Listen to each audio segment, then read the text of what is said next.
So hi, my name is Jody. I'm a paramedic with Cape Medics and the 1CC, and I'm a senior clinician currently operating at Nelson Mandela Children's Hospital. And why I'm so driven for the neonatal ICU is because I have two kids ranging 6 and 7. In my daughter's earlier years, she suffered with bronchiolitis, and that took a lot away from our like parent and child dynamic in her earlier years. So Nelson Mandela being a children's hospital, I think they are purpose-driven and goal-orientated specifically to cater for children and very, very small babies, neonates. And because they're driven to provide healthcare to any demographic, irrespective of race, color, social disparities, it doesn't really matter. Their entire aim is just to help those that require specific help, being a specialist hospital. And I think why the dynamics between the 1CC and Cape Medics, it's like we both basically purpose-driven to the same goal. We both want to eliminate all the costing factors. We want to eliminate any discrepancies between any demographic or any social economical status. And by basically cutting out those things and just providing the essential life-saving like treatment and therapy and giving them the best quality high care that we can from a medicine point of view and from a surgical point of view, giving that life-saving surgeries, I think that is one of the unique aspects of the relationships between Nelson Mandela Children's Hospital and Cape Medics and the 1CC Foundation.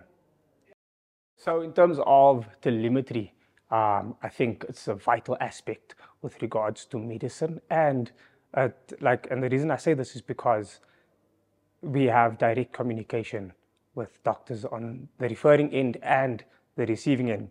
What makes it so wonderful and so beautiful is that at no point in time can you clinically mismanage a patient, because you're being monitored all the time. Every clinical decision you are making, you have the ability to consult live as you are busy transporting a patient, and that's very, very valuable.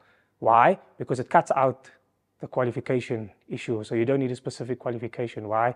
Because there are two doctors like overseeing everything, and you also have a backup with a control room that's also monitoring vital signs. So in the event you are preoccupied, or you have tunnel vision, where you're just focusing on one issue or one skill or one problem, they can easily alert you to anything that you are missing while you may be looking down, writing your paperwork or doing whatever it is, and you cut into that tunnel vision.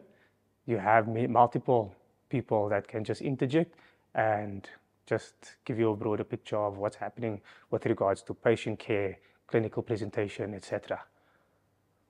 Cape Medics and Nelson Mandela Hospital, because we're focusing on eliminating all socio-economical statuses, our goal is to be able to go anywhere, any distance, inter-province. It doesn't really matter. There shouldn't be a situation or scenario where we cannot reach a patient, and that is why we currently operating, and firstly, being a free service, we go anywhere, and we go specifically to those people who are unable to get the healthcare, and we aim, our vision basically, as to be able to ensure that people, or specifically children and babies, they get transport, they get the necessary care within the longest time, I think, being an hour of retrieval time to get them to a good tier hospital.